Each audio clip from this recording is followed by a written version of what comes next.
اسی طرح اللہ تبارک و تعالیٰ کے فضل و کرم سے تبلیغی جماعت ساری دنیا کے اندر اللہ تبارک و تعالیٰ کے فضل و کرم سے اس نے اپنا فیض پھیلایا ہوا، اور وہاں کا بھی عالم یہ ہے کہ میں ساری دنیا میں گھوما ہوں، ساری دنیا کی سیریں کی ہیں، لیکن عوام الناس میں جتنا فائدہ اللہ تعالیٰ نے تبلیغی جماعت کے ذریعے عوام الناس کو پہنچایا، کوئی دوسری جماعت اس کا عشر عشیر بھی پیدا نہیں کرتی، 10 کا بھی پیدا نہیں کرتی۔ اللہ تبارک و تعالیٰ نے اس میں برکت دی، لیکن کیسے ہوئی؟ کیا پہلے حضرت مولانا محمد الیاس صاحب رحمۃ اللہ علیہ نے کوئی تنظیم قائم کی تھی؟ کیا کوئی امیر بنایا تھا؟ کوئی شورا بنائی تھی؟ کوئی منصوبہ بنایا تھا؟ کوئی مرکز کی تعمیر کی تھی؟ کوئی پلاٹ خریدا تھا؟ اس اللہ کے بندے کے دل میں اللہ تعالیٰ نے آگ پیدا کر دی، وہ مولانا الیاس صاحب رحمۃ اللہ علیہ کے سینے کی آگ وہ دل میں پیدا کر دی کہ مجھے مسلمانوں کو دین کی طرف لانا ہے۔ اکیلا آدمی، اس وقت تو اکیلے ہی تھے نا، اکیلے ہی تھے نہیں تھے، پہلے سے کوئی منصوبہ بنایا تھا، پہلے سے کوئی کمیٹی قائم کی تھی، پہلے سے کوئی رپورٹ بنائی تھی، پہلے سے کوئی بجٹ بنایا تھا؟ اکیلا انسان مولانا محمد الیاس رحمۃ اللہ علیہ، جس کے سینے میں آگ بھری ہوئی تھی، دین کی آگ، امت مسلمہ کے فلاح و بہبود کی آگ، اس نے کھڑا کر دیا میوات میں جا کے، کام شروع کر دیا، کوئی جماعت بنائے بغیر، چند لوگوں کو ساتھ لیا، کوئی میں تو تنہائی چلا تھا جانب منزل، مگر لوگ کچھ ملتے گئے اور کارواں بنتا گیا۔ اللہ تبارک و تعالیٰ نے ٹھیک ہے، اصل مقصود تو دعوت تھا نا، اصل مقصود اپنی اصلاح تھی، اصل مقصود دین کی طرف جانا تھا، دین کی طرف بلانا تھا، اس مقصود کو لے کر کھڑے ہو گئے اس فکر میں کہ پہلے سے کوئی کمیٹی بنائے، پہلے سے مجلس بنائے، پہلے سے مشورہ بنائے، پہلے سے امیر متعین کرے، کچھ بھی نہیں، کام شروع کر دیا۔ کام میں چونکہ اخلاص تھا، للہیت تھی، سوائے اللہ کے کوئی اور مقصود نہیں تھا، شہرت مقصود نہیں تھی، نام و نمود مقصود نہیں تھا، یہ نہیں تھا کہ میرا نام ہو جائے ساری دنیا کے اندر، ساری دنیا میرے قصیدے پڑھا کرے، میری تعریفیں کیا کرے، یہ نہیں تھا۔ کیا تھا؟ کیا تھا دل میں؟ اللہ کے سامنے میں جا کر جواب دہ ہو سکوں کہ یا اللہ میں نے اپنے دین کے بچانے کے لیے جو میرے بس میں تھا وہ کر دیا۔ یہ تھا نا مقصود، یا کوئی اور تھا؟ یہ مقصود تھا۔ کوئی جماعت مقصود تھی؟ کوئی انجمن؟ کوئی تنظیم؟ کوئی صدر؟ کوئی سیکریٹری؟ کوئی بجٹ؟ کچھ نہیں، اکیلے کھڑے ہو گئے۔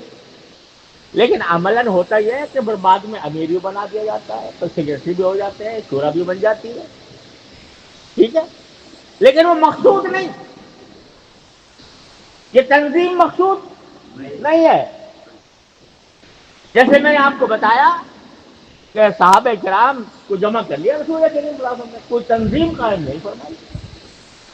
دارالعلوم دیوبند شروع ہو گیا استاد شاگرد سے، کوئی باقاعدہ تنظیم نہیں بنی، لیکن بڑھتا چلا گیا، تو مقصود اصلی حاصل ہے۔ اب جب یہ بن گئی تو بسا اوقات ہوتا کیا ہے، جو خرابی جہاں سے پیدا ہوتی ہے وہ یہاں سے پیدا ہوتی ہے کہ تنظیم کو مقصد بنا لیا جاتا ہے۔ مقصد تھا کام، اللہ کا دین، اللہ کی رضا، اخلاص کے ساتھ، مقصد وہ تھا۔ بعد میں تنظیم مقصد بن گئی،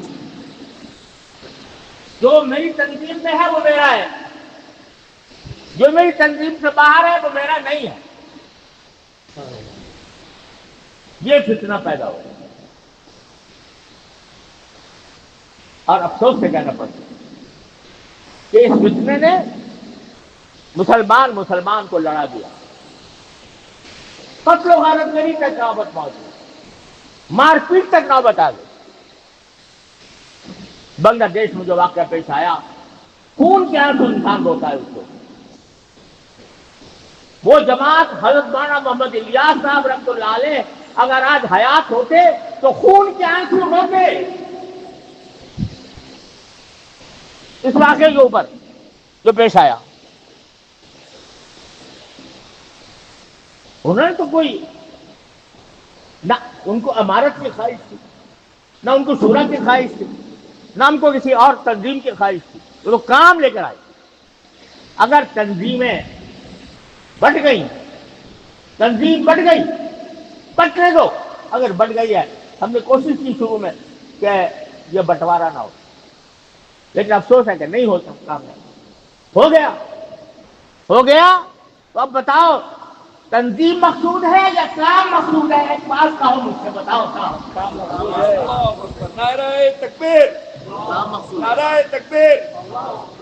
کام مقصود ہے یا کسی خاص جماعت کے ساتھ منسلک ہونا مقصود ہے؟ کام مقصود ہے، کام مقصود۔ اگر کام مقصود ہے تو خدا کے لیے تفریق بٹاؤ۔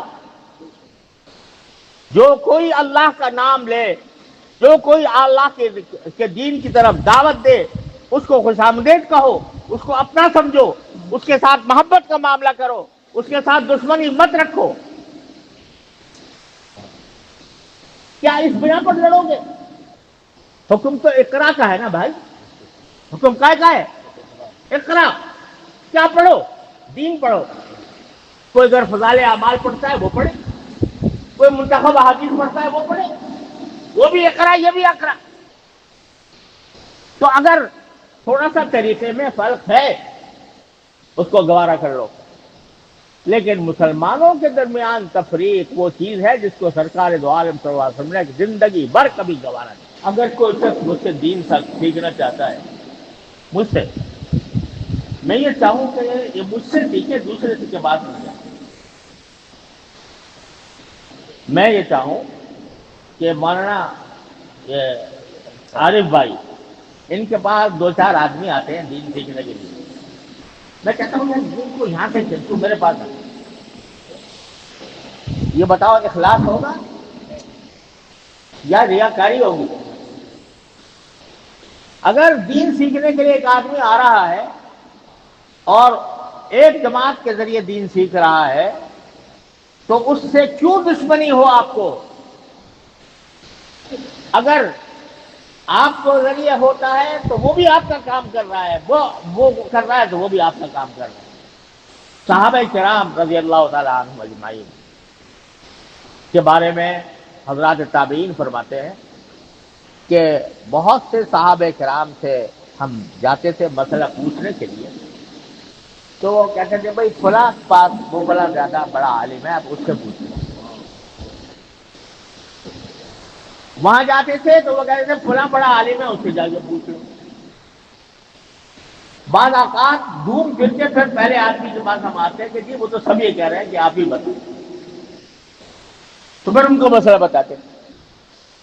وہ چاہتے تھے کہ یہ دین کے بتانے کی جو فضیلت ہے وہ میرے بھائی کو حاصل ہو جائے تو زیادہ بہتر ہے، اس کا ثواب اس کو مل جائے۔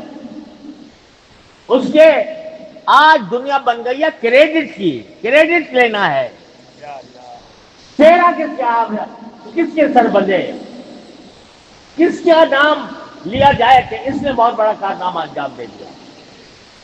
میں قسم سے کہتا ہوں کہ اگر حضرت مولانا محمد الیاس صاحب رحمۃ اللہ علیہ کے حاشیے خیال میں یہ بات گزری ہوتی کہ میرا نام ہو جائے دنیا میں کہ اس نے دنیا میں دعوت دین کا بیڑا اٹھایا، تو ہرگز وہ دعوت میں شروع نہ کرتے۔ ان کے دل میں صرف اخلاص تھا، صرف للہیت تھی، صرف یہ کام تھا کہ اللہ تبارک کے دین کو کوئی فائدہ پہنچ جائے۔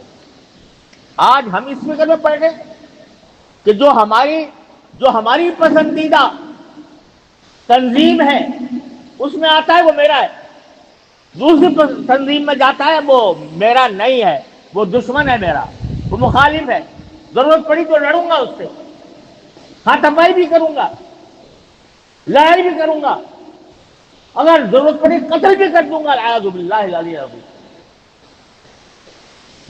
یہاں تک نوبت پہنچ جائے تو خوب سمجھ لو کہ شیطان نے اپنا راستہ بنا لیا۔ جب یہاں تک راستہ پہنچ جائے، مسلمان کے خلاف قتل و قتال پر آمادہ ہو جائے، سمجھ لو کہ شیطان نے ان کے اندر راستہ بنا لیا۔ وہ صحابہ کرام تھے رضی اللہ تعالیٰ اجمعین، جن کو نبی کریم صلی اللہ علیہ وسلم کی توبہ حاصل تھی کہ وہ آپس میں قتل و قتال کے باوجود صحابی رہے۔ کیوں؟ اس لیے کہ نیتیں دونوں کی خالص تھیں۔ لیکن ہمارے دور میں قتل و قتال مسلمان کے درمیان، ایک آدمی دوسرے پر پتھر اٹھائے، دوسرے پر تلوار اٹھائے، دوسرے پر گولی چلائے، دوسرے کو دھکا دے، دوسرے کو گرائے، یہ سوائے شیطان کے اور کسی کا کام نہیں ہو سکتا۔ تو میرے بھائیو عزیزو، آج مجھے یہ بات کرنے کا آپ کے سامنے موقع مل گیا۔ میرے علم میں اس بات لائی گئی کہ الحمدللہ اس اجتماع میں دونوں قسم کے حضرات موجود ہیں۔ الحمدللہ یہ سن کر مجھے بہت خوشی ہوئی کہ کوئی ایک ایسی جگہ ہوئی جہاں پر دونوں قسم کے حضرات جمع ہیں، اللہ کے لیے جمع ہیں، اللہ کے دین کے لیے جمع ہیں، اللہ تعالیٰ کے دین کی نصرت کے لیے جمع ہیں۔ انشاءاللہ اس پر برکتیں نازل ہوں گی، رحمتیں نازل ہوں گی، اور اپنے دلوں سے یہ کینہ نکالیے، اپنے دلوں سے یہ بغض ختم کیجئے، یہ ایک دوسرے کے خلاف بہادرائی کا سلسلہ بند کیجئے، اور سمجھیے کہ چلو ہم الگ ہو گئے ہیں لیکن جو اصل مقصود ہے اس میں ہم متحد ہیں، وہ ہے اقرأ باسم ربک الذی خلق۔ لیکن بس خلاصہ یہ ہے، اقرأ کو مضبوطی سے پکڑ لو، اقرأ کو مضبوطی سے پکڑ لو، دین پڑھو، دین پڑھاؤ، دین پہنچاؤ، لوگوں کو دین کے قریب لاؤ۔ جو کوئی دوسرا دین کے قریب لا رہا ہے اس کا اپنا بھائی سمجھو، اس کا اپنا حریف نہ سمجھو، اس کا اپنا رقیب نہ سمجھو، اخوت کے ساتھ، محبت کے ساتھ، پیار کے ساتھ زندگی گزارو۔ یہ ساری برکت حضرت مولانا محمد الیاس صاحب قدس اللہ تعالیٰ سرہ، حضرت مولانا محمد یوسف خان صاحب رحمۃ اللہ تعالیٰ علیہ، حضرت مولانا انعام الحسن صاحب رحمۃ اللہ علیہم، ان سب کی انوار و برکات ہیں جو اب تک چل رہے ہیں۔ لہذا ان کو خدا کے لیے آپس کی دشمنیوں، عداوتوں، لڑائیوں، جھگڑوں سے برباد نہ کرنا، جو اصل مقصود ہے وہ حاصل ہونا ہے۔ جو کوئی بھی دین کا کام کر رہا ہے اہلاً و سہلاً اس کو خوش آمدید کہو۔ اللہ تبارک و تعالیٰ اپنے فضل و کرم سے ہم سب کو اس کی توفیق عطا فرمائے۔